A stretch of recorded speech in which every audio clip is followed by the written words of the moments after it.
Suivez les évêques de Bretagne et des Pays de la Loire à Rome. Les 10 évêques de Bretagne et des Pays de la Loire entament aujourd'hui leur 5e jour de visite ad limina à Rome. Jusqu'à jeudi, ils rencontrent le pape bien sûr, mais également ses collaborateurs pour des échanges sur leur vie dans leur diocèse. Alors comment vivent-ils ces rencontres ? Chaque jour sur votre radio chrétienne à cette heure-ci, nous vous proposons de vivre avec eux cette visite ad limina. Nos invités dans un instant sont Monseigneur Emmanuel Delmas, l'évêque d'Angers, et Monseigneur Denis Moutel, évêque de Saint-Brieuc et Tréguier. Bonjour à toutes et à tous et merci de nous retrouver ici au Séminaire français pour cette émission spéciale. Vous nous retrouverez donc tous les jours à cette heure-ci sur votre radio chrétienne pour vous faire vivre cette visite des évêques de Bretagne et des Pays de la Loire à Rome. Ces évêques qui sont donc ici depuis jeudi, Patrick Longchamp. Exactement, depuis jeudi, les 32 évêques du Grand Ouest de la France sont en visite ad limina à Rome, visite quinquennale, où les pasteurs de nos églises sont venus ad limina, c'est-à-dire au seuil des tombeaux de l'apôtre Pierre et Paul pour s'unir et prier autour des deux apôtres fondateurs et piliers de notre Église, et puis aussi rencontrer le successeur de l'apôtre Pierre dans la personne du pape Benoît XVI. Lors de la messe d'ouverture présidée par le cardinal Ricard, celui-ci a rappelé que la fonction épiscopale s'enracinait dans l'amour, le témoignage et la conversion, 3 étapes par lesquelles l'apôtre Saint-Pierre lui-même était passé pour mûrir davantage son attachement à la personne du Christ. Chaque jour, bien évidemment, est rythmé par une visite dans les dicastères qui sont en quelque sorte les ministères du pape pour les différents secteurs du questionnement et de la vie de l'Église. Le marathon a donc commencé puisque dès jeudi, c'était 5 dicastères qui ont été visités depuis jeudi, à la fois donc la doctrine de la foi, mais aussi la secrétaire d'État, qui est l'équivalent des affaires étrangères du Vatican, la congrégation pour les évêques, le conseil pontifical pour la culture et enfin celle du culte divin. Et pour terminer, justice et paix. Voilà depuis jeudi. Alors bien évidemment, le point d'ancrage de ces rencontres, ça a été 2 rencontres en tout cas pour la province de Rennes et province ecclésiastique de Rennes, celle avec le Saint-Père, où il n'était que les 10 évêques de la province, et puis la grande rencontre avec le Saint-Père, avec les 32 évêques, où le Saint-Père abordait dans son discours, on va dire 3 grandes thématiques, celle de la famille, celle de la charge des prêtres et de la distinction aussi entre la charge des prêtres et la charge des laïcs, en donnant Jeanne d'Arc comme modèle de laïque au service de l'Église et du bien commun. Et puis, après tout cela, bien évidemment, un peu de détente, et ça a été l'occasion pour 16 des évêques de visiter la bibliothèque Vaticane, qui s'en est suivi pour les 10 évêques de l'Ouest, d'un repas à l'ambassade le vendredi soir. Voilà pour les premiers jours, donc à Rome. Aujourd'hui, lundi, quel est le programme des évêques ? Alors, aujourd'hui, un programme assez dense sans l'être trop, puisque ce seront 2 dicastères qui seront visités, celle de la congrégation pour le clergé, et puis les communications sociales, où seront abordées les questions des médias chrétiens, la radio, la communication des diocèses, l'Internet et tous les autres médias. Merci Patrick Longchamp. Alors comment ces évêques de Bretagne et de Pays de la Loire vivent cette visite ad limina ? Nos invités pour cette première émission, Monseigneur Emmanuel Delmas, bonjour. Bonjour. Vous êtes l'évêque du diocèse d'Angers. Monseigneur Denis Moutel, bonjour. Bonjour. Vous êtes évêque de Saint-Brieuc et Tréguier. D'abord une première question, comment vivez-vous cette visite ad limina ? Comment allez-vous, Père Denis Moutel ? Eh bien, je la vis d'abord comme un pèlerinage, puisque, comme dans un pèlerinage, nous marchons beaucoup dans les rues de Rome pour nous rendre d'un lieu à un autre, même s'il faut prendre l'autobus, notamment lorsque nous sommes allés voir le Saint-Père à Castel Gandolfo. Et puis, j'ai rencontré des gens de Lannion. Et puis je le vis évidemment alors intensément comme un pèlerinage à cause de son commencement en la basilique Saint-Pierre de Rome avec la messe de jeudi matin dès 7h30, qui était vraiment l'inauguration très belle et très forte sur la tombe de l'apôtre de notre démarche de communion et de ressourcement dans la foi pour nous-mêmes et tous nos diocésains. Monseigneur Emmanuel Delmas, vous êtes évêque d'Angers. Comment vivez-vous vous-même cette visite ? Alors je redirais volontiers, comme vient de dire mon confrère, le père Monseigneur Moutel. En même temps, j'appuierai aussi sur la dimension de...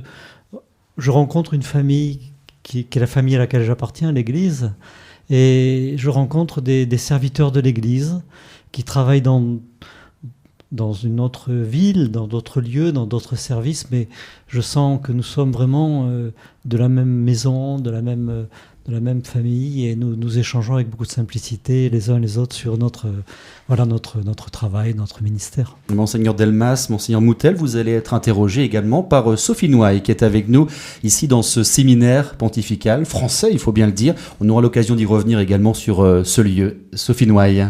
Bonjour Anthony, bonjour Monseigneur Delmas, bonjour Monseigneur Moutel. Effectivement, c'est une première pour tous les deux, je crois. C'est une première visite ad limina, un peu particulière parce qu'elle se situe avec 5 provinces différentes. Monseigneur Delmas, qu'attendiez-vous de cette rencontre avec le Saint-Père? Aviez-vous des attentes particulières? Alors c'est une première, c'est un temps important dans ma vie d'évêque, peut-être parce qu'elle a été préparée depuis longtemps déjà.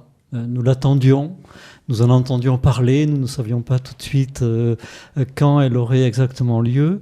Et puis le jour, au moment où ça s'est précisé concrètement, voilà, nous savions que nous rendions à Rome, nous l'avons préparé avec tout le diocèse.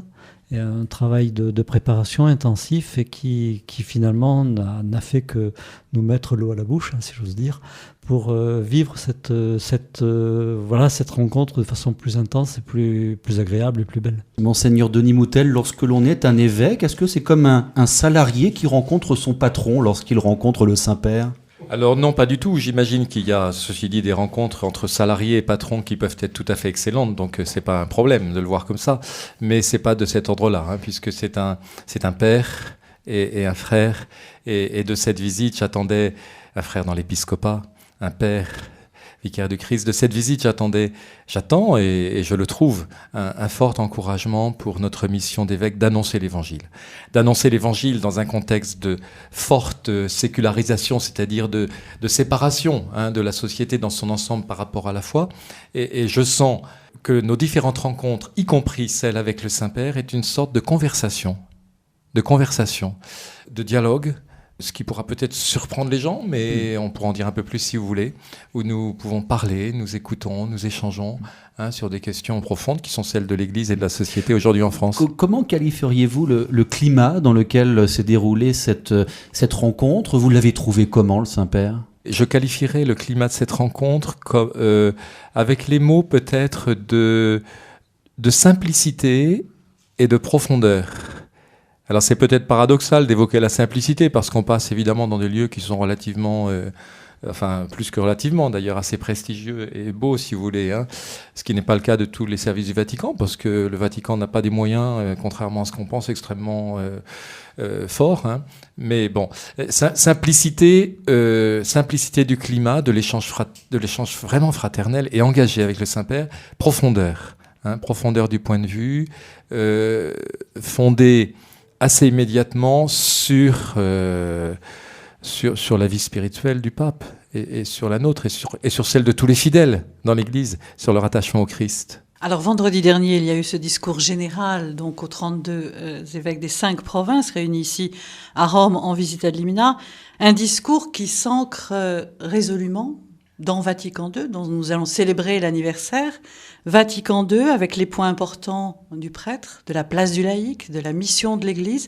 Monseigneur Delmas, cette sollicitude du prêtre qu'a eu Benoît XVI dans son discours, comment vous l'avez ressenti ? Cette attention, en tout cas, aux prêtres diocésains. Je crois qu'il a fait appel à ce qui est sans doute une de nos plus grandes responsabilités d'évêque dans un diocèse, c'est d'être attentif concrètement, d'être attentionné, d'avoir une attention très, très concrète. Il a employé vraiment le père, une mère, etc. Je crois que je retiens cette invitation pour nous d'être attentionnés par rapport à nos prêtres dans nos diocèses. Et voilà. Parce qu'ils ont une place, ils doivent avoir une place à part dans notre ministère d'évêque.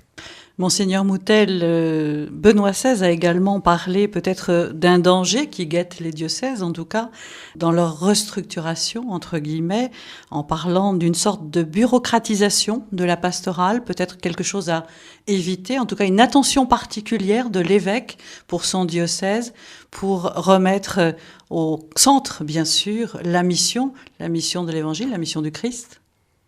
Oui, il en a parlé comme d'un risque toujours possible. Il n'en a pas parlé comme d'une réalité présente ou forte ou marquante dans l'Église de France. Il a salué la générosité des laïcs et leur grande disponibilité à se mettre au service de l'Église, et il les a remerciés. Et à ce sujet, pour les fidèles laïcs, mais aussi pour les prêtres, mais aussi pour les évêques, il a voulu faire une réflexion profonde sur la fécondité, qui n'est pas appuyée simplement sur des méthodes qui pourraient générer une efficacité plus ou moins grande, mais qui s'appuie fondamentalement sur la rencontre de chacun avec le Christ et sur la rencontre de tous communautairement avec le Christ. Je crois qu'il a voulu enraciner spirituellement cette fécondité de l'Église. Positivement, il l'a dit. Il a voulu dire également, chacun à sa place, les laïcs n'ont pas à faire le travail des prêtres. Bien sûr, mais ça, je crois qu'il a voulu finalement souligner quelque chose qui est à l'ordre du jour dans l'ensemble de nos formations diocésaines, lorsque nous parlons ecclésiologie, compréhension de l'Église, et des ministères ordonnés, et de la place que prennent de fait, par chance, par grâce, des laïcs à la vie et à la mission de l'Église. Alors, il y a eu ce discours général aux 32 évêques, mais il y a eu aussi une rencontre qui a précédé, une rencontre entre la province de Rennes, donc diocèse des Pays de la Loire et de Bretagne, avec le Saint-Père. Monseigneur Delmas, que vous a dit le Saint-Père à cet égard ? Moi, j'ai été impressionné au début. Bon, nous nous sommes présentés, il nous a reçus, nous avons eu droit à des photos. C'était quelque chose d'assez impressionnant et d'émouvant. On vous offre des photos d'ailleurs, avec le Saint-Père. Voilà, exactement. Vous les mettez où, ces photos, indiscrètement, ensuite ?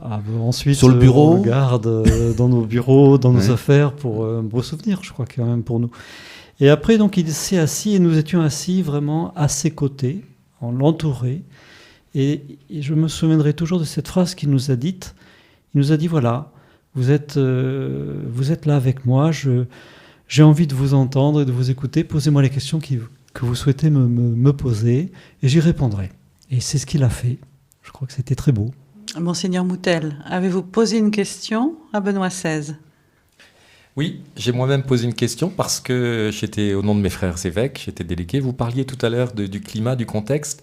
J'étais le plus éloigné du Saint-Père, par hasard, parce que l'ordre alphabétique peut-être, et je me trouvais à 5 mètres de lui. C'est pour vous décrire en quelque sorte la grande proximité, l'intimité de cette rencontre. Ma question portait sur les conditions nouvelles de l'évangélisation dans ce contexte où, dans nos régions de l'Ouest, beaucoup de chrétiens sont très généreux dans des nombreuses associations, en politique aussi, dans la vie sociale, pour un engagement appuyé par le passé sur la foi chrétienne et avec un effacement progressif de cette source de la foi. Mais on continue parfois à s'imaginer que c'est toujours comme une évidence. Ça n'est plus une évidence et parfois même certains la combattent. Le Saint-Père nous a là aussi, comme nous le disions tout à l'heure, appelé à refonder les choses dans cette rencontre personnelle avec le Christ. Je cite de mémoire, mais je crois de façon assez exacte, des mots très forts qu'il a dit. Il s'agit pour les fidèles aujourd'hui d'être amis du Seigneur en direct, pas seulement dans les on-dit que l'on peut multiplier à son sujet. Je suis connu, je suis aimé de Dieu, je suis voulu, j'ai une place. Voilà, toujours cette rencontre existentielle. Monseigneur Delmas, l'intérêt aussi de cette émission qui passe sur les ondes de nos radios, c'est aussi peut-être de faire comprendre aux diocésains que le peuple de Dieu, que leurs évêques n'est pas déconnecté du terrain, rien n'est déconnecté, on fait partie de cette Église universelle et c'est peut-être intéressant que vous expliquiez ce lien, en tout cas cette sollicitude aussi de l'Église universelle pour l'Église locale. On fait tous partie d'une même Église.